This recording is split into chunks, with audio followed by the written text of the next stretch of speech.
أعوذ بالله من الشيطان الرجيم بسم الله الرحمن الرحيم الحمد لله رب العالمين إن الله ملائكته يصلون على النبي يا أيها الذين آمنوا صلوا عليه وسلموا تسليما اللهم صل على سيدنا محمد وعلى آل سيدنا محمد وبارك وسلم عليه. நம் உயிரிலும் மேலான கண்மணி நாயகம் முஹம்மது முஸ்தபா ரசூலை கரீம் ஸல்லல்லாஹு அலைஹி வஸல்லம் அவருடைய துவாபரக்கத்தை கொண்டு நம் துல்ஹஜ் பிறையுடைய 15வது இரவுக்கு வந்துட்டோம். அல்ஹம்துலில்லாஹ். ஐயாமினுடைய நாட்களில் 13, 14 நம்மளை விட்டு போயிடுச்சு. 15வது இரவு நம்மளுக்கு நெருங்கிட்டு இருக்கு. அல்ஹம்துலில்லாஹ். அல்லாஹ் தஆலா இந்த நோன்பு வைப்பவர்களுக்கு தொடராக வைக்கக்கூடிய சக்தியை தருவானாக. வைக்காமல் இருப்பவர்களுக்கு இந்த நோன்புடைய மாவுரை உருவாக்கி கொடுப்பானாக என்ற துவாவோட அல்ஹம்துலில்லாஹ்.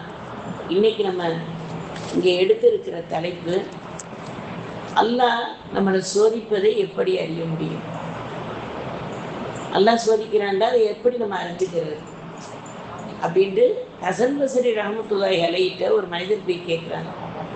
அல்லாஹ் சோதிக்கிறான்டே சொல்கிறீங்களே, அல்லாஹ்வுடைய சோதனைகளுக்கு தப்பிக்கங்கன்னு சொல்கிறீங்க, அல்லாஹ்வுக்கு பயந்துக்கங்கன்னு சொல்கிறீங்க, ஆனால் நான் நிறைய பாவங்கள் செய்கிறேன், அல்லாஹ் என்னை ஒருபோதும் தண்டிக்கலையே, நான் நல்லா இருக்கேன், நல்ல சொந்த வீட்டோடு இருக்கேன், வாகனத்தோடு இருக்கேன், என்னுடைய மனைவி மக்களோடு இருக்கேன், எல்லாமே என்று இருக்குது, நான் எல்லா பாவம் செய்யறதுல செய்கிறேன் அப்படின்ட்டு சொல்லும்போது ஹசன் பஸ்ரி ரஹ்மத்துல்லாஹி அலைஹி சொல்கிறாங்க, அல்லாஹ் உன்னைய தண்டிச்சிருப்பான், ஆனால் அது உனக்கு தெரியாமல் இருக்குது அப்படிங்கிறாங்க.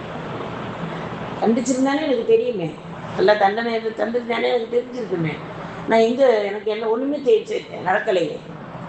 அப்போ தான் ஹசன் பஸ்ரி ரஹ்மத்துல்லாஹி அலைஹி சொல்கிறாங்க, அல்லாஹ்விடம் தனியாக ரகசியம் பேசுவதை விட்டு அல்லாஹ் உன்னை தடுக்கவில்லையா? அல்லாஹ்ட்ட நம்ம முராக்காபா செய்யணும் இல்லையா? என்னதான் அடுத்தவங்கள்ட்ட பேசிட்டாலும் நம்மளுக்கு கிடைக்காத ஆறுதல் அந்த அல்லாஹ்ட்ட 2 சொட்டு தண்ணீரை சிந்தி நம்ம கோரிக்கையை வைக்கும்போது கிடைக்கிற ஆறுதல் நம்மளுக்கு எந்த அளவுக்கு இருக்கும்னு ஆண்களை விட பெண்கள் அதிகமாக தெரிஞ்சவர்களாக இருக்கும்.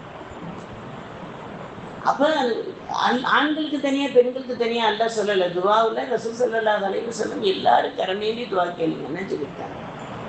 அப்போ அதை உனக்கு ரகசியமாக அல்லாஹ்ட்ட நீ கேட்கக்கூடிய விஷயத்தை, அல்லாஹ்ட்ட சொல்லக்கூடிய விஷயம், ரகசியமான விஷயத்தை இல்லாமல் உன்னை அல்லாஹ் தடுத்து வைக்கலையே, தடுத்து வச்சிருக்கான் இல்லையா, அது உனக்கு தண்டனையாக தெரியலையான்னு கேட்குறாங்க.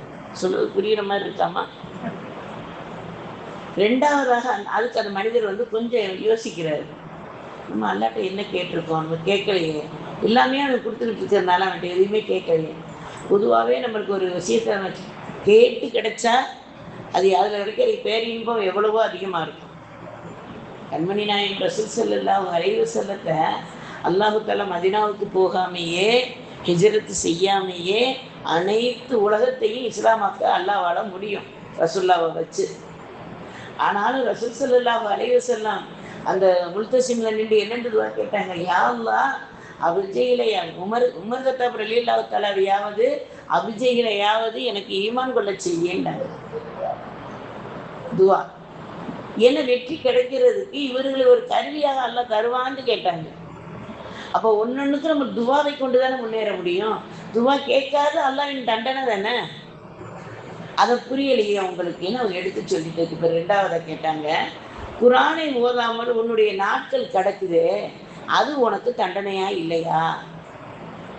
குரான் ஓதி இருக்க, குரான் ஓத ஆசை இருக்கு, ஆனாலும் என்ன செய்யற, குரானை ஓதாமல் உன்னுடைய காலத்தை நீ போக்குறியே, அது உனக்கு தண்டனையா தெரியலையா அப்படின்னு கேட்குறாங்க. அவருக்கு 2வது ஒரு அதிர்ச்சியாக இருக்கு. இப்போ குரான் ஓதாட்ட அது அல்லாஹ்வின் தண்டனையா, துவா கேட்காட்ட அல்லாஹ்வின் தண்டனையா அப்படின்னு அடுத்து கேட்குறாங்க. இரவில் விழித்து எழுந்து தொழுவதை அல்லாஹ் உன்னை தடுத்துட்டான்ல, ராத்திரில நீ எந்திரிச்சு 3வது இரவுல எழுந்து தொழுங்கன்னு ரசூலுல்லாஹ் சொன்னாங்க. அதை ஹயாத்தாக்குறவங்க எத்தனை பேரோ இருக்கும்போது உன்னையும் அல்லாஹ் எழுந்திரிக்க விடலை இல்லை. சுலைமான் அலைஹிஸ்ஸலாத்துடைய தாயார் என்ன சொன்னாங்க, உலகம் ஆளக்கூடிய அரசர் நீ, உலகத்துல நாளை மறுமையில ஏழையாக எழுந்து வந்துடாதேன்னாங்க. அப்போ கேட்குறாங்க, ஏழையாக மறுமையில எப்படி அல்லாஹ் என்னை எழுப்புவான், நான் அல்லாட்ட கேட்டிருக்கேனே, உலகத்தை யாருக்குமே கொடுக்காத ஆட்சி, இனிமேல் கொடுக்க முடியாத ஆட்சி எனக்கு தாண்டி கேட்டனே, அல்லாஹ் தந்திருக்கானே, அப்படி இருக்கையில் மறுமையில் நான் எப்படி ஏழையாக வருவேன் அப்படின்னு அவங்க கேட்கும்போது சுலைமான் அலைஹிஸ்ஸலாத்துடைய தாயார் சொல்கிறாங்க, தஹஜ்ஜுத் தொழுகையை விட்டு விடாதே, தஹஜ்ஜுத் தொழுகையை விட்டால் நாளை மறுமையில் ஏழையாக வருவார். அல்லாஹு அக்பர். அப்போ அந்த இரவு நேரத்தில் எழுந்து நம்மளை அல்லாஹ்வுத்தாலா மற்ற வக்துகள்லாம் மனிதர்கள் பாங்கு கூற வச்சு அல்லாஹ் நம்மளை வந்து தொழுகையை ஞாபகப்படுத்துறான். தஹஜ்ஜத் நேரத்தில் தூங்கி கிடக்கையில் மணி என்னாச்சுன்னு தெரியல, தஹஜ்ஜத் நேரம் அப்படின்னு ஒரு முழிப்பை கொடுத்து எந்திரிக்கிறோமே, அல்லாஹ் அது எவ்வளவு தூரத்துக்கு ஒரு மகிமை வாய்ந்த இரவுங்கிறத நம்ம புரியறதுக்காக வேண்டி அவங்க ஹஸன் பஸ்ரி ரஹ்மத்துல்லாஹி அலைஹி அந்த மனிதர்கிட்ட சொல்கிறாங்க. அப்போ தான் அவருக்கு தெரியுது இரவு வணக்கம் கூட அதை தொழுகாமல் தடுக்கிறதும் அல்லாஹ்வின் தண்டனை தான் அப்படின்னு அவருக்கு மூணாவதாக புரியுது. நாலாவதாக சொல்கிறாங்க, அல்லாஹ்வை நினைக்காமல் நாட்களை நீ கடத்தவில்லையா?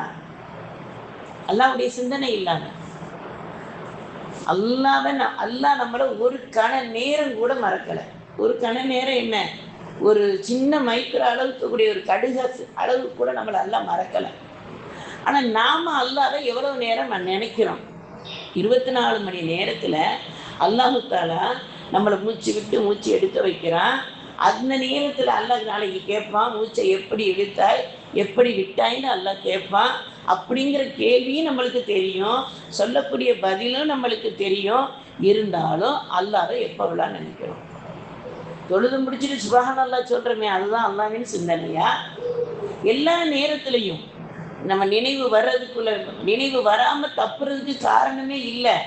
ஆனாலும் மறதின்னு ஒன்று என்ன செய்வான்? யார் கொடுப்பா? இப்லீஸுங்கிறவன் நம்ம கூடையே இருந்து அதை கொடுப்பான். அப்போ அந்த மறதியை வெல்றதுக்கு அல்லாஹ்வின் சிந்தனை நம்மளுக்கு வரணும். அப்போ அல்லாஹ்வின் சிந்தனை நம்மளுக்கு நினைவோடு இருந்தோம்னா அல்ஹம்துலில்லாஹ் அல்லாஹ் நம்மளை சோதிக்கலை. ஏன்னா இப்போ ஒரு உதாரணத்துக்கு தனியாக நம்ம வீட்டில் இருக்கோம், யாரோ ஒருத்தர் வந்து கேட்குறாங்க, தனியாவா இருக்கீங்க? அல்ஹம்துலில்லாஹ் ரப்பு என் கூட இருக்கேன்ல.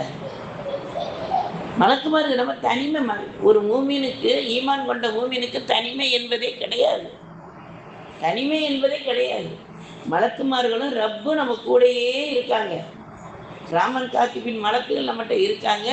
நம் ஏடுகளை சுமக்கக்கூடிய மலக்குகளும் நம்மளோட இருக்காங்க.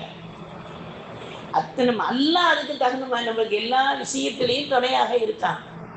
அப்போ அப்படி இருக்கக்கூடிய அந்த தனிமனை எப்படி சொல்ல முடியும்? அப்போ எல்லா நேரத்துலையும் அல்லாஹ்வின் சிந்தனை. அல்லாஹ்வின் சிந்தனைனா அல்லாஹ் அல்லான்னு சொல்லிக்கிட்டே இருக்கணுமா? மற்ற பேச்செல்லாம் பேசக்கூடாதா? நம்மளுக்குள்ள ஒரு எண்ணம் வரும். உலகத்தில் எல்லாம் தான் பேசணும், எல்லாமே மார்க்கமாக மாறணும். இன்னைக்கு ஒரு நம்மளுக்கு வெயிலுடைய காலங்களில் இருக்கோம். இந்த வெயிலும் நம்மளுக்கு ஒரு அறுக்குடை தான். அதை நம்ம இப்போ சொன்னாங்கல்ல சகிப்புத்தன்மை, அந்த சகிப்புத்தன்மை என்ன? இந்த வெயிலை சகிச்சு கொண்டா இந்த வெயிலின் அளவு அல்லாஹ் நம்மளுக்கு நன்மையை தருவான். கண்மணி நாயகம் ரசூல் ஸல்லல்லாஹு அலைஹி வஸல்லம் சொன்னாங்க இல்லையா, ஒரு மூமினுக்கு முள்ளு குத்துவது கூட, முள்ளு குத்தி வலிப்பது கூட உலகத்தில் பாவ மன்னிப்பாகவும் மறுமையில் நன்மையாகவும் அல்லாஹ் மாற்றிக்கிறோம். அப்படிப்பட்ட வாய்ப்பு பெற்றவர்கள் தானே நாம. அப்போ நம்ம இன்ஷா அல்லாஹ் என்ன செய்யணும்? அல்லாஹ்வின் சிந்தனை. எல்லா வார்த்தையிலையுமே அல்லாஹ் வரும். சுப்ஹானல்லாஹ்னு சொல்லி பாருங்க, அல்ஹம்துலில்லாஹ், அல்லாஹு அக்பர், பிஸ்மில்லா, மாஷா அல்லாஹ், இன்ஷா அல்லாஹ், இன்னா லில்லாஹி, அது சொல்லி வர்றோமே. எல்லா இடத்துலையுமே அல்லாஹ்ங்கிற வார்த்தை இல்லாமல் நம்மளுக்கு எந்த வார்த்தையும் இல்லை. ஆனால் நம்ம அறிஞ்சு சொல்கிறோமா, சும்மா பேருக்கு சொல்கிறோமா? ஒரு அழகை பார்த்துக்கிட்டோம்னா மாஷா அல்லாஹ் உள்ள ரசித்து அந்த மாஷா அல்லாஹ் வெளியே வரணும். இன்ஷா அல்லாஹ் நம்ம இந்த காரியத்தை செய்வோம், யா அல்லாஹ் என்னை செய்ய வச்சிரு அப்படின்னு உள்ளத்தில் நிய்யத்து வந்து இன்ஷா அல்லாஹ் நம்ம சொல்லணும். இதுதான் அல்லாஹ்வின் நினைவு. அப்போ இந்த நினைவெளி விட்டுட்டு கடத்துறியே, நாட்களை கடத்துறியே, அது உனக்கு சோதனையா தெரியலையா அப்படின்னு அந்த மனிதரை பார்த்து கேட்குறேன். அடுத்து சொல்கிறாங்க, அல்லாஹ் உன்னை பணமோகம், உயிர் பதவி ஆசை, பேராசை, பிரமணமடைதல் என உன்னை சோதிக்கவில்லையா? இது உனக்கு சோதனை இல்லையா? இதெல்லாம் நீ புகழாக நினைக்கிறியே, இது எல்லாமே அல்லாஹ்வுக்கு சொந்தம்ல. அல்லாஹ்வுத்தால மனிதரை படைக்கும் போது என்ன சொன்னான்? நம்மளை பேராசையாக படைச்சான். ஆசையாக கூட படைக்கல, என்னுடைய அடியை என்ன வணக்கத்தான் நான் படைச்சிருக்கேன், நான் பேராசை இல்லையா? அல்லாவே நம்ம மேல ஆசை பேராசை வச்சுதான் நம்மளை படைச்சான். என்னை வணங்குவதற்குத்தான் உன்னை படைத்திருக்கிறேங்கிறான் அல்லாஹ். அப்ப அல்லாஹ் அப்படிப்பட்ட அந்த இதை நீ எடுத்துக்கிட்டியே, உலகத்துல பிரபலம் அடையணும்னு என்னமோ இத்தனை காரியங்களையும் செஞ்சுட்டு நான் செஞ்சதுனாலதான் இது நடந்துச்சுன்னு சொல்றியே, இதெல்லாம் உனக்கு சோதனையா இல்லையா? ஏன்னா அல்லாஹ்வின் சிந்தனை இல்லையே. பேச வைக்கிறது அல்லாஹ், பிரபலமாக்குறது அல்லாஹ், ஒரு வியாபாரத்துல உச்சத்துல வர வைக்கிறது அல்லாஹ். இப்ப இந்த பிள்ளை ஓதுனாங்க, இந்த எழுத்து உச்சரிப்பு நம்ம எத்தனை பெண்கள்கிட்ட இருக்கு? இந்த வயலுள்ளி புள்ளி அந்த வார்த்தை சொல்லும் போது அவங்க அந்த காஃபை எப்படி சொன்னாங்க. அப்ப இதெல்லாம் அல்லாஹ் கொடுக்குற பெரிய நகமத்துல இது இல்லாம இருந்த சோதனை தானே. இதை கொடுத்துட்ட சாதனை. இது இல்லாம போனா அல்லாஹ் நம்மளை அனைவரையும் பாதுகாப்பானாங்க. இப்ப நம்மளுடைய மார்க்கத்தில் அல்லாஹ் தஆலா நம்மளுக்கு இலகுவானதை ரசூல் ஸல்லல்லாஹு அலைஹி வஸல்லம் மூலமாக பெரிய பெரிய விஷயங்களை எல்லாம் இலகுவாக தான் அல்லாஹ் நம்மளுக்கு தந்திருக்கான். சுன்னத்தின் அடிப்படையில் ரசூல்லா என்ன சொன்னாங்களோ அது பூரா சுன்னத்து, என்ன செஞ்சாங்களோ அதெல்லாம் சுன்னத்து. அவங்க ஒருத்தர் அதை செஞ்சுட்டு வந்து சொல்லுவாங்க ரசூல்லாட்ட, நான் இதை செஞ்சேன் யார சொல்லலாம், அதுக்கு அமைதியாக இருந்தாங்களே அதுவும் சுன்னத்து.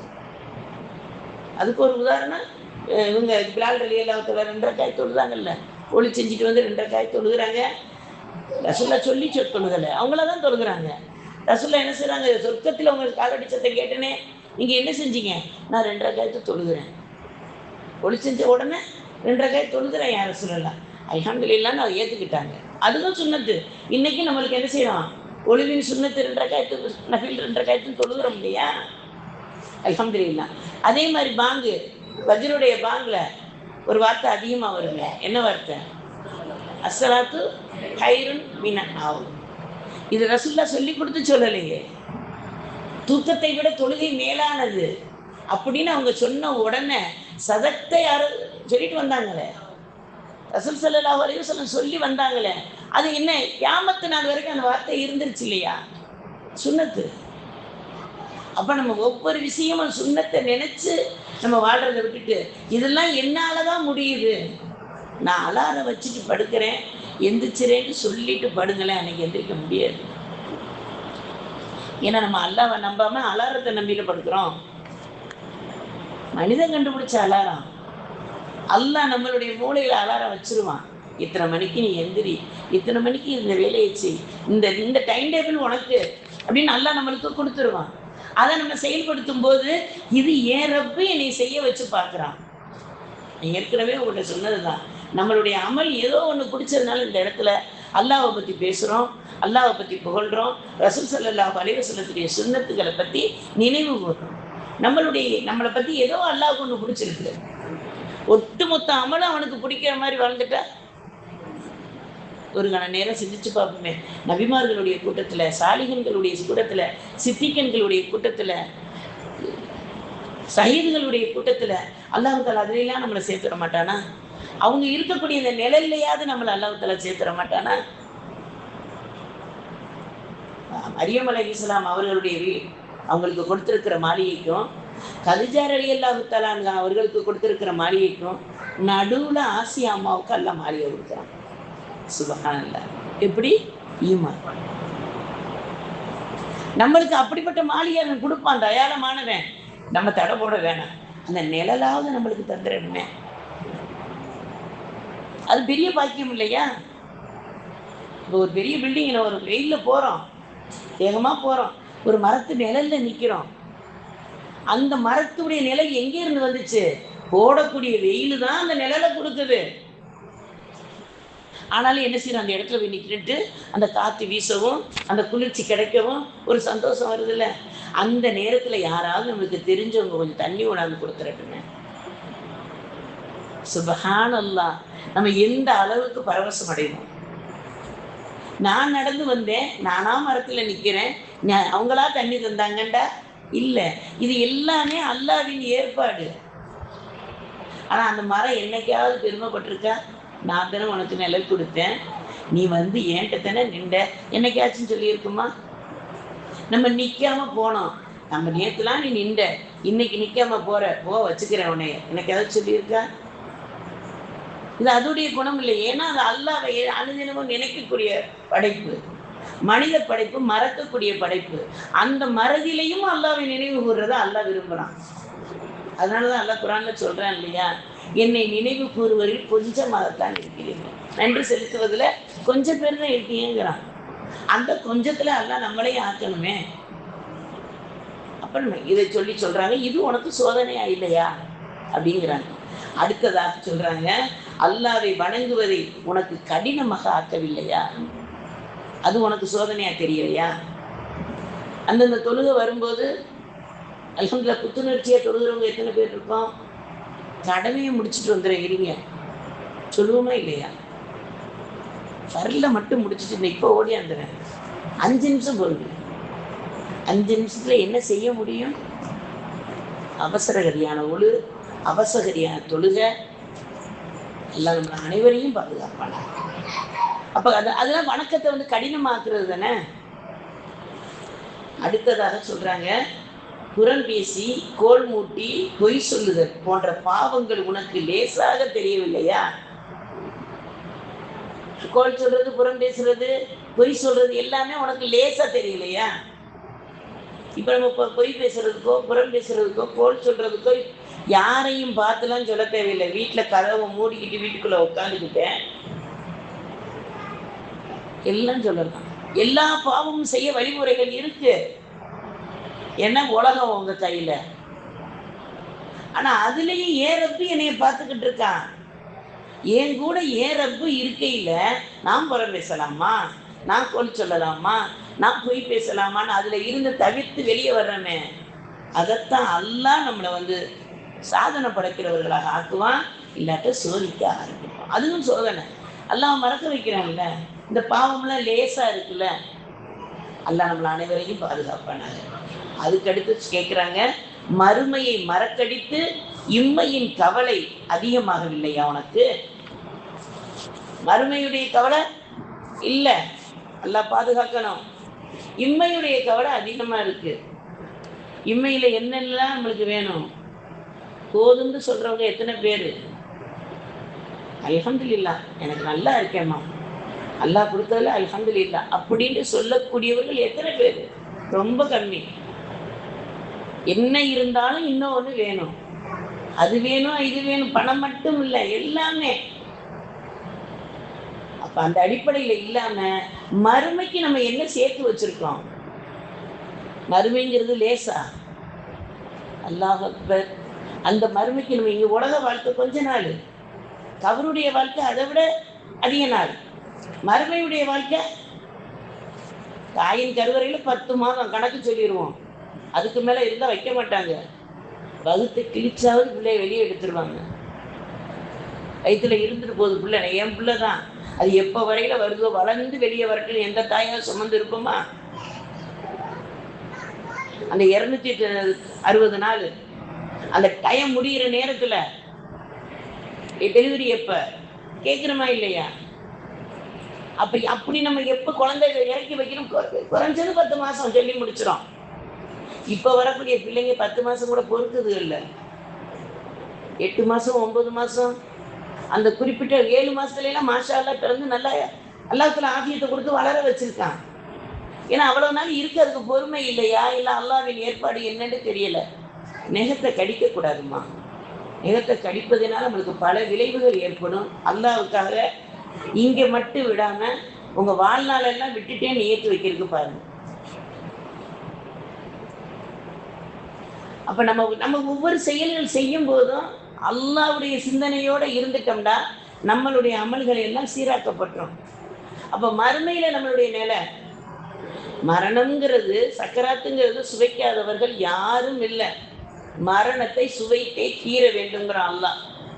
சுவைடா என்னம்மா? சுவைடா என்ன? எல்லாரும் சொல்லுங்களேன். ஒவ்வொருத்தரும் ஒவ்வொரு பண்டம் சாப்பிட்றோன்னு வைங்களேன். ஏதாவது ஒரு தண்ணி குடிக்கிறோம், அது சவக்களி சாப்பிட கொஞ்சம் தண்ணி இருக்குன்னு வைங்க, அதாவது கொஞ்சம் உப்பு தன்மை கலந்த மாதிரி தண்ணி இருக்கு, தண்ணி ஒரு மாதிரி சவக்களிச்சு கிடக்கு, அந்த ருசி தெரிஞ்சிருது. அதே நேரத்தில் வேற ஏதாவது இனிப்பு பண்டம் சாப்பிட்றோம், என்ன சொல்றான்? நல்ல நல்ல ஸ்வீட்டு, நான் சுகர் இருந்தாலும் கொஞ்சமா சாப்பிட்டேன் சொல்லிடும் இல்லையா? சுவை எல்லாத்துலேயும் சுவை இருக்கு. வேப்பங்காயில கூட சுவை இருக்கு, புளிப்புத்தன்மை இருக்கு, எல்லாத்துலேயும் சுவை எல்லாம் தந்திருக்கான். மரணத்தை சுவைக்க சொல்றான். அப்படின்னா என்ன? மரணம் அனைவருக்கும் சுவை. அந்த சுவையை நம்ம இனிப்பாக இருக்குமா கசப்பாக இருக்குமா தெரியாது. சக்கராத்தின் வருத்தத்தை அறியாதவர்கள் யாரும் இல்லை. சக்கராத்து இல்லாம மௌத்த கொடுன்னு யாரும் கேட்க முடியாது. சக்கராத்தின் வேதனையை லேசாக்கு அல்லான்னு கேட்கணும். அல்லாட்ட துவா கேட்கலையே, லேசாக்கு அல்லாண்டு சில குறிப்பிட்ட வார்த்தைகளை கொண்டுதான் நம்ம கேட்போம். உங்களுக்கு எல்லாருக்கும் தெரிஞ்சதுதான், ஹஜ்ஜை லேசாக்கி கொடுவோம். எல்லாருக்கும் தெரிஞ்சது. ஹஜ்ஜுக்கு போறவங்களும் சொல்லுவாங்க, அல்லாஹ் உங்களுக்கு ஹஜ்ஜை லேசாக்கி கொடுக்கட்டும். ஹஜ்ஜில் என்ன லேசு கேட்போம். குழந்தை லேசா பிறக்கிறதுக்கே கிருபை செய்யணும். கடன் சுமை அதிகமா இருக்கிறவங்க கடன் சுமையை லேசா தோன்றும். மழை உச்சத்துல பெய்யல அல்லாட்ட கேட்போம், யா அல்லாஹ் அந்த மழையை லேசாக்கியா அல்லாஹ், வெயிலின் உச்சத்தை லேசாக்கியா அல்லாஹ். எல்லாமே நீங்க பாருங்களேன், இது எல்லாமே மிகப்பெரிய கடினம். எல்லாமே மிகப்பெரிய கடினம். அந்தந்த இடத்துலதான் லேசாக்கு லேசாக்குன்னு கேட்போம். அதே மாதிரி சக்கராத்து கடினம். தாகங்கள் கடல் தண்ணி பூரா நல்ல தண்ணியாக மாற்றி கொடுக்கப்பட்டாலும் தாகம் தனியாத அந்த நேரம், அப்படிப்பட்ட நேரம், ஒட்டுமொத்த 360 எலும்புகளும் முறிக்கப்படுற நேரம். சாதாரண ஒரு கால் சிலிப்பி ஆகிட்டாலே, அந்த சிலிப்பு ஆகிட்ட அந்த காலில் நம்ம என்னெல்லாம் அந்த பழைய நிலை வரமாட்டேங்குது.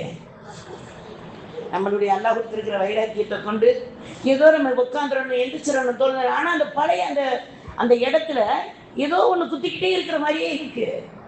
அதை அனுபவிச்சவங்களுக்கு தெரியும் தானே. சக்கராத்து நேரத்தில் ஒட்டுமொத்த எலும்புகளும் அல்லாட்ட அன்றாடுமே. அப்படிப்பட்ட அந்த நேரத்தை அல்லாஹ் லேசாக்கி கொடுக்கணுமே. அப்படிப்பட்ட நேரத்தை தாண்டணும். சரி மகுத்தாயிட்டோம், நம்ம சொல்லுவோம், யாராவது ஒரு முடியாமல் இருந்துட்டாங்கண்டா, மகுத்தானா பரவாயில்லையே போம். மகுத்து தானே தொடக்கமே மனிதனுக்கு. மரணம் தான் தொடக்கம். அந்த மரணத்தில் தொடங்கி கபனிட்டும் போது இருக்கக்கூடிய சிரமங்கள், அந்த ஜனசா கதறது நம்ம வீட்டில் உள்ள புழு பூச்சிக்கெல்லாம் தெரியும், நமக்கு மட்டும் தெரியாது. அதுக்கு பிறகு கபரில் கொண்டு வச்சு கேள்வி கணக்கு, அது எவ்வளோ பெரிய கடினம். நம்ம அதில் துவாவெல்லாம் கேட்போம், யாரெல்லாம் கேள்வி கணக்கை லேசாக்கி கொடு, கபருடைய வாழ்க்கையை எனக்கு லேசாக்கி கொடு. எவ்வளவு காலம் கபரில் இருப்போம்? தாயின் கருவறை 10 மாதம் சொல்லிடுவோம். துனியாவில் வாழக்கூடிய வாழ்க்கை மரணிச்சதுக்கு பிறகு உங்களுக்கு எத்தனை வயசுன்னு கேட்போம். இப்போ டாக்டர்கள்லாம் 40 வயசு ஆகிட்டு, எல்லாரும் குரான்ல சொல்லிட்டான் 40 வயசு வந்துட்டா முதுமை வந்துருச்சுட்டு. இப்போ டாக்டர்கள் என்ன செய்யிட்டாங்க, 40 வயசு ஆகி போச்சுல, சரியா போயிருப்போங்க, அப்போ 40 வயசுல மரணம் வந்துடணும் அப்படிங்கிற முடிவுக்கு வந்துட்டாங்க. இந்த டாக்டர் போன வயசு என்னன்னு சொல்லுங்களேன், 40ன்னு சொல்லிட்டா, 40 45 வயசாகுது இல்லை. அந்த காலத்தில் 90 வயசில் இருக்கிறவங்களை கூட வயசாச்சுன்னு சொல்ல முடியல. ஏன்னு கேட்டால் அவங்க மறுமையை சிந்தனையோடு வாழ்ந்தாங்க. எல்லா நிலைமையும் எல்லாம் சீராக்கி கொடுத்தாங்க. இன்னைக்கு சில பேர் எல்லாம் ஹயாத்தை கொடுத்து 90 92 வயசில் வச்சுருக்கான், இடகாரத்தமாக வச்சுருக்கான். காரணம் அவங்களுடைய அமல்கள் நிறைந்ததாக இருக்கலாம், இல்லை ஏதோ ஒரு காரணத்துக்காக எல்லாம் தந்திருக்கலாம். அப்போ மறுமை பயணத்தில் கபரில் நம்ம எவ்வளோ வருஷம் இருப்போம், மறுமை வர்றது வரைக்கும் வந்து எந்திரிச்சிருவோம். ஆனால் மறுமையில் ஒரு நாள் என்பது 500 வருடங்களை போன்றதுங்கிறாங்களே ரசூல் ஸல்லல்லாஹு அலைஹி வஸல்லம். நம்ம இந்த ஒரு நாள் எவ்வளோ வேகமாக போதிப்போம், அங்கே அப்படி போகுமா? அப்போ அந்த மறுமைக்கு நம்ம என்ன சேர்த்து வச்சிருக்கோம்? அந்த நாளில் அல்ஹம்துலில்லாஹ் அல்லாஹ் தேர்ந்தெடுக்கப்பட்ட அடியார்களை எல்லாம் அல்லாஹ் தஆலா மறுமைக்கு வந்துட்டோம் அப்படின்னு ரொம்ப ஜாலியாக இருப்பாங்களாம். அது நம்மளும் இருக்குன்னு ஆசையாக இருக்க முடியா? சிரிப்பவர்களை பார்த்து ஏன் அல்லாஹ் ஒரு துவா. இப்போ யாராவது சிரிக்கிறாங்கன்னு வைங்களேன், சிரிக்கும்போது அதாவது பெண்கள் சத்தம் விட்டு சிரிக்கிறாங்க, நான் சிரிச்சுக்கிட்டே இருக்கேன்னு சொல்லிடக்கூடாது. சிரிப்பு 18 12 வகை இருக்குது. அந்த சின்ன 12 வகையில் ஒரு ரசூலுல்லாஹ்வுக்கு ரொம்ப பிடிச்ச வகை என்னென்னா புன்சிரிப்பு தான். அந்த சிரிப்பு கொடுத்த சிரிக்கையில் அவங்கள பார்த்து யாரெல்லாம் இந்த சிரிப்பை மார்க்கத்தின் ரீதியாக அவங்களுக்கு நிரந்தரமாக்கக்கூடிய அல்லான்னு ஒரு மனிதர் துவா செஞ்சிட்டோம்னா அல்லாஹ் அவங்களுக்கு அதையே கொடுத்துருவானா. சுப்ஹானல்லாஹ். ஒரு சிரிப்புக்கு ஒரு துவா, மறுமைக்கு அது பயன் தரும்.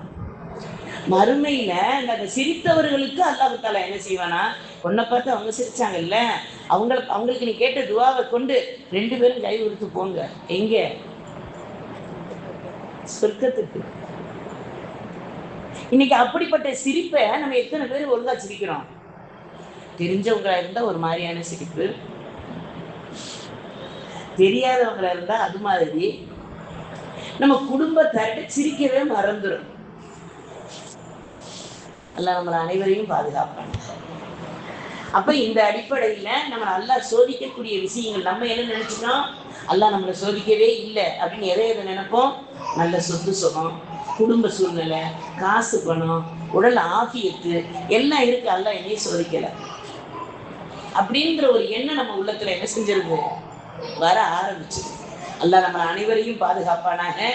எல்லாமே அவனுடைய சோதனை தான் அப்படின்னு உணர்த்துறதுக்கு இன்ஷா அல்லாஹ் ஒரு சில விஷயங்களை பார்த்துட்டு நம்ம நிறைவு செய்வோம். ஜமாலுதீன் ரூமி ரஹ்மத்துல்லாஹி அலைஹி அவங்கள்ட்ட போய் கேட்குறாங்க, எல்லாரும் சோதனையில் அகப்பட்டாங்கன்னு சொல்றாங்களே, நீங்க எதுலைனாலும் சோதனையில் அகப்பட்டிருக்கீங்களா? அல்லாஹ் உங்களை நேசிக்கிறானா சோதிக்கிறானா அப்படின்னு சில பேர் போய் அவங்கள்ட்ட கேட்குறாங்க. அப்போ ஜமாலுதீன் ரூமி ரஹ்மத்துல்லாஹி அலைஹி அவங்க ஞானி இல்லையா, அவங்க சொல்றாங்க, நான் யோசித்தேன் அல்லாஹ் என்னைய நேசிக்கிறானா அப்படின்னு குரான்ல நான் தேடி பார்த்தேன். அல்லாஹ் குரான்ல நேசிப்பவர்களின் பண்பை பத்தி சொல்லியிருக்கான். அவன் அல்லாஹ் நேசிக்கக்கூடிய பண்பை பத்தி சொல்லியிருக்கான். அந்த பண்பை நான் தேடினேன். அதை தேடையில் அதுல முதல் விஷயத்தை அல்லாஹ் என்ன சொல்லியிருக்கான், அல்லாஹ் முத்தகீன்களை பயபக்தி உடையவர்களை நேசிக்கிறான்னு அல்லாஹ் அதுல சொல்லியிருக்கான். இதுல எனக்கு துணிவு இல்லை. அவங்க சொல்றாங்க, இதுல எனக்கு துணிவு இல்லை. காரணம், நான் பயபக்தி உடையவனா அப்படின்னு துணிச்சலா சொல்ல முடியாது. எப்படிப்பட்ட மாமேதையும் இந்த வார்த்தையை சொல்றாங்க. ஆனா நம்ம 5 வக்து தொழுதுட்டு அவுலியான்னு மாறிடும்.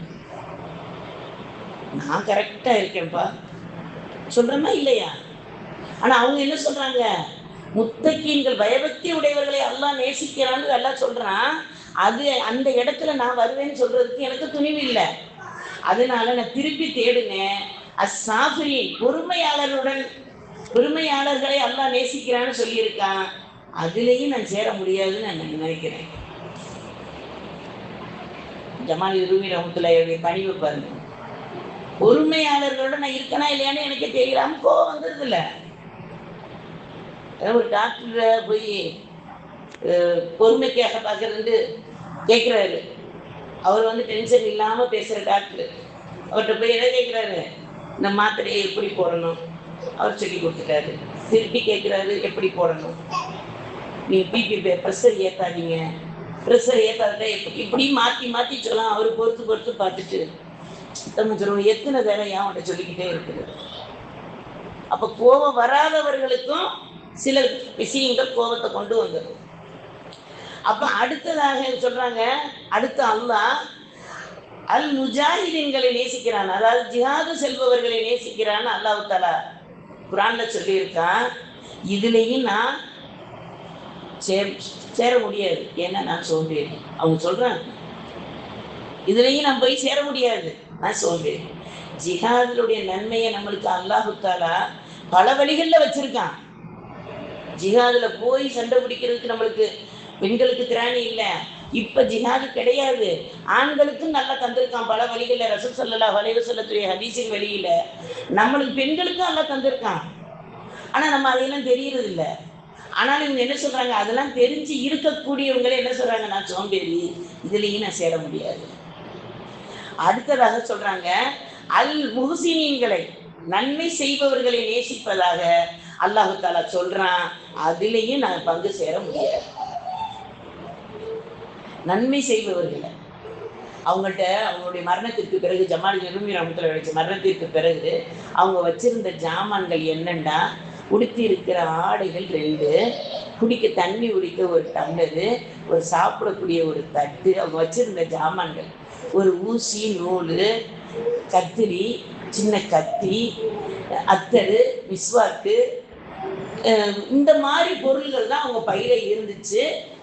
பல நாணயங்கள், சில நாணயங்கள் கூட அவங்ககிட்ட இல்லை. எல்லாமே வர்றதை என்ன செஞ்சாங்க, பிறருக்கு கொடுத்து மகிழ்ந்தாங்க. அதிகமா அவங்க கொடுத்தது ஹதியா தானா, சதக்காவை விட. அல்லாஹ் ரசூல் என்ன சொல்லியிருக்காங்க, சதக்காவை கொடுங்க, உங்க தக்தீரை மாற்றி கொடுப்பான்ட்டு அல்லாஹ் ரசூல் சொல்லியிருக்காங்க. அதுலேயும் ஹதியாவை வந்து அல்லாஹ் ரொம்ப விரும்புவான். ஏன்னா நம்மளுக்கு அல்லாஹ் ஹதியா தானே கொடுத்துக்கிட்டு இருக்கான். நம்ம பேச்சு ஹதியா தானே. நான் என்னைய பேச வச்சு உங்களை அல்லாஹ் கேட்க வச்சிருக்கானே, அதுவும் ஹதியா தானே. நம்ம பார்வை அல்லாஹ் கொடுக்குற ஹதியா தானே. இதையெல்லாம் அந்த ஹதியாவை நிறுத்தினா நம்ம நிலைமை என்ன ஆகும்?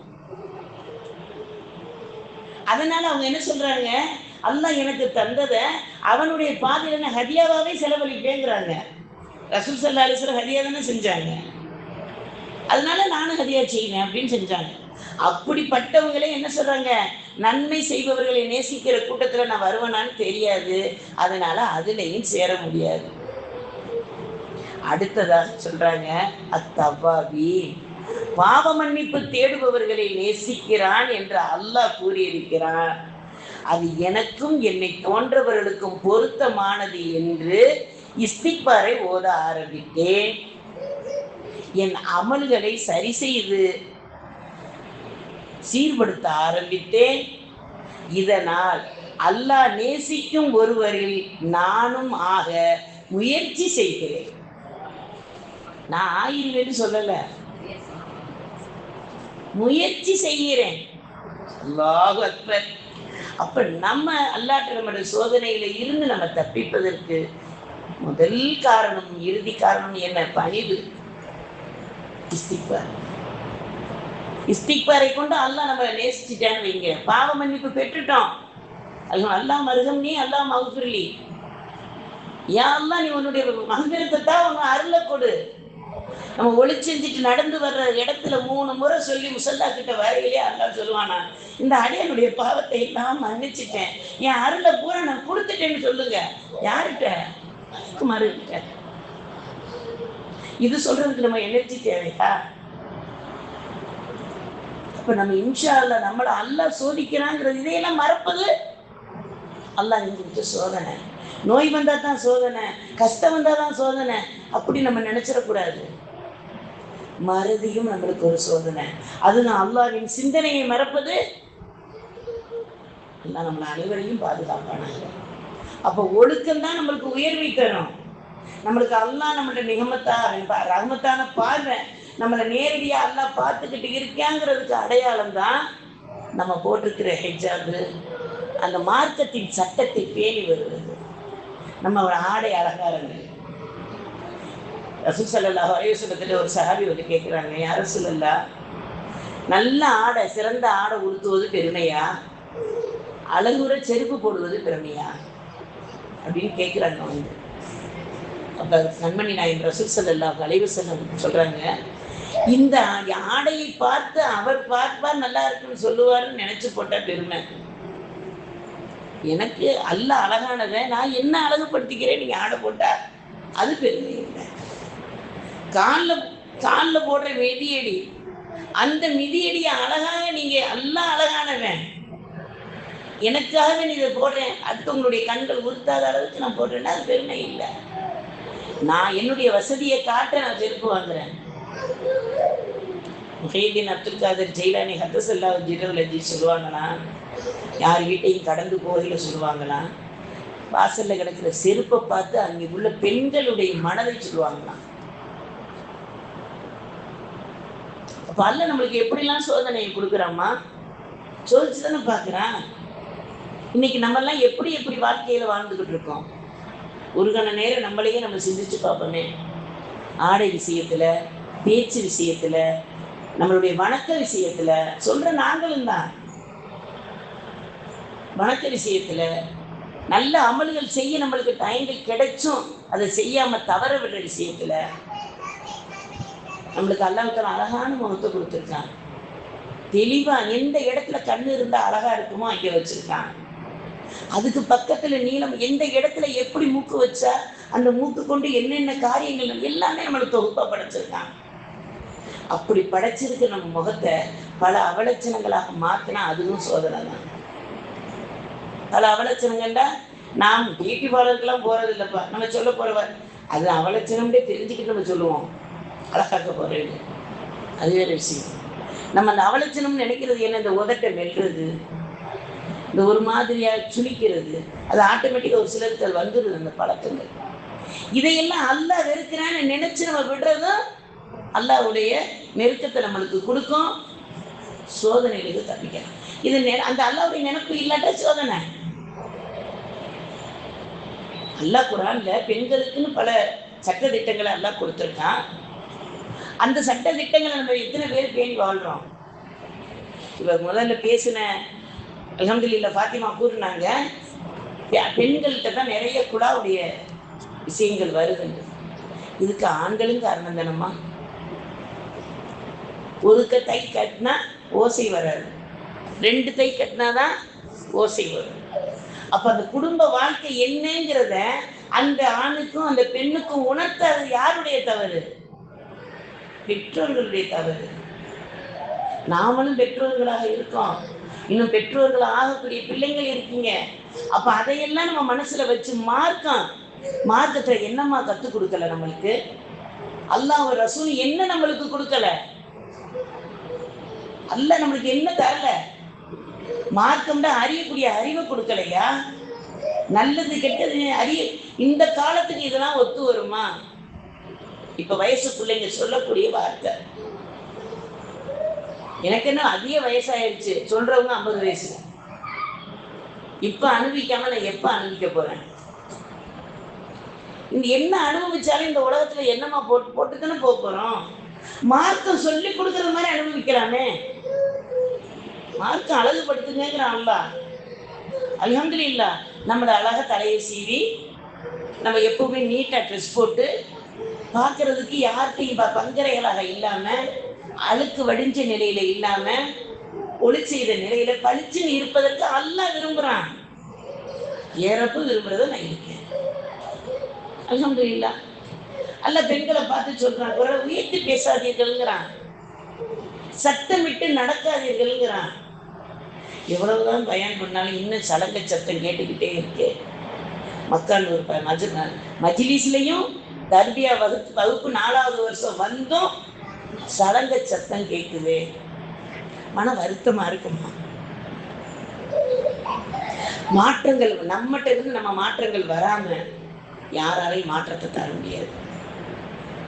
அவராத்தான பகுதி நம்மளுக்கு என்னென்ன பகுதி நம்மளுக்கு தெரியும். முகம், கை, கால் நம்மளுக்கு திறந்திருக்கு, சாய்ஸ் இருக்கு. அதை மீறின இடங்கள் எல்லாம் தொழுகைக்கு எப்படி கூடாதோ அதுதான்.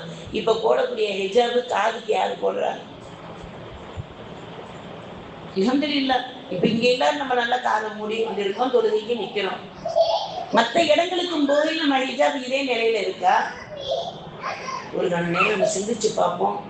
அல்லாஹ் சோதிக்கக்கூடியவர்களையும் சாதிக்கக்கூடியவர்களாக அல்லாஹ் ஆக்குறானே, அந்த வரிசையில அல்லாஹ் உங்களையும் எங்களையும் நம் சந்ததிகளையும் வல்ல ரஹ்மான் வரவைப்பானாக.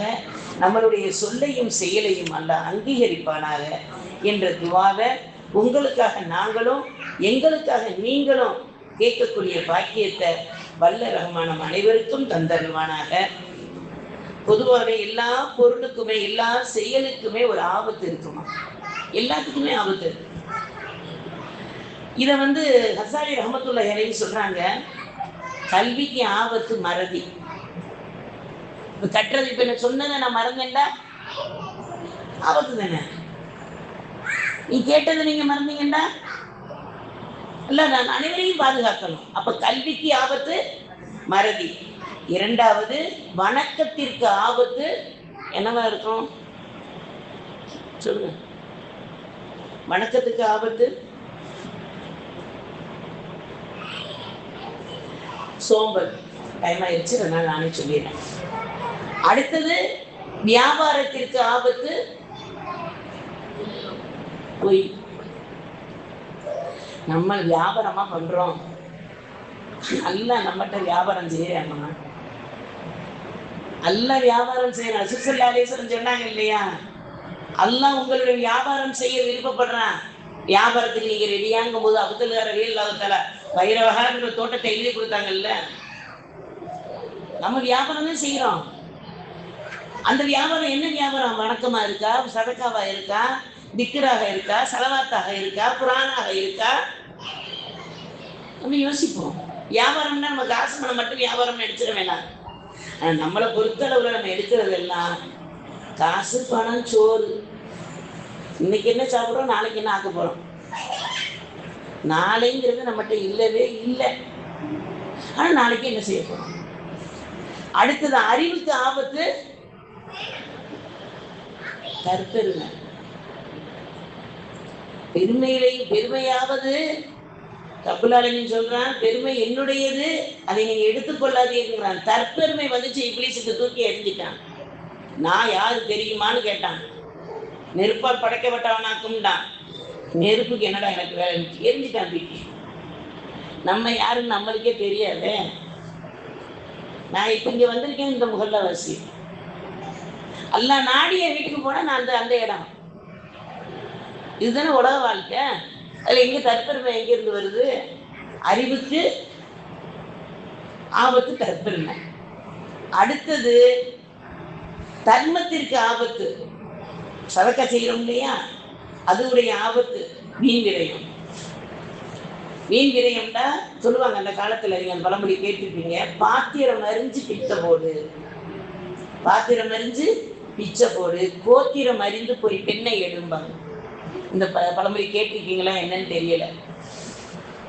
அது கிராமத்துல சொல்றது. இப்ப டவுன்ல இதை சொன்னா இந்த அம்மாவுக்கு ஒரு வேலையே இல்லைன்றான். நீங்க சொல்ல மாட்டீங்க, நல்ல பிள்ளைங்க தான். ஏன்னா வாரம் நான் வரணுங்க. அதாவது தர்மத்திற்கு ஆபத்து என்னதுன்னா வீண் விரயம். வீண் விரயம்னா என்ன?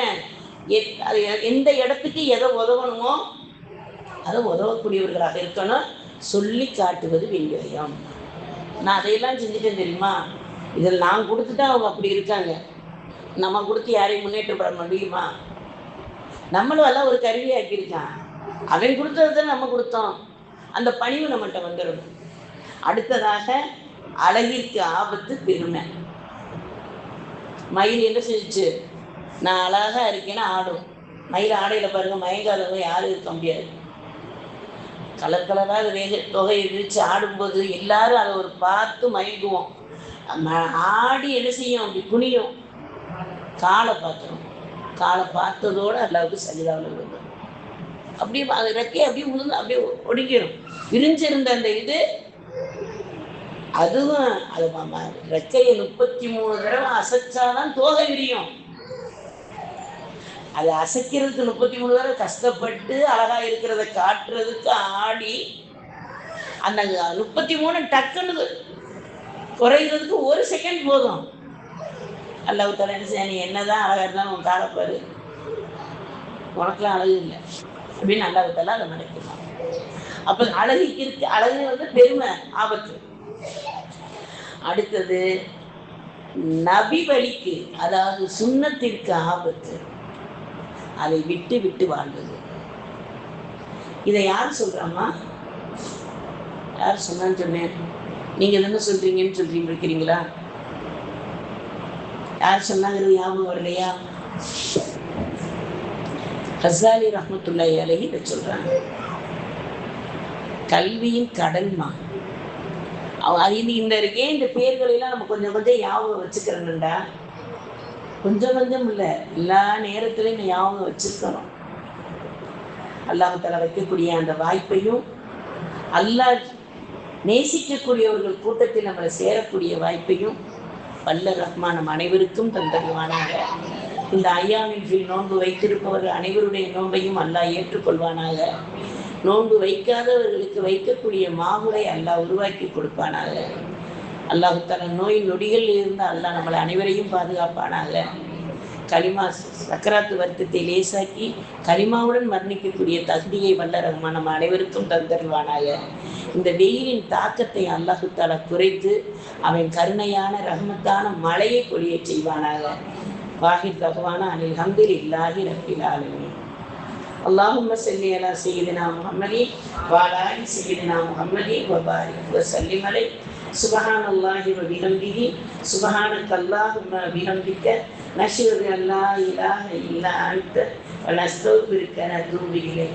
سبحان ربك رب العزة عما يصفون وسلام على المرسلين والحمد لله رب العالمين.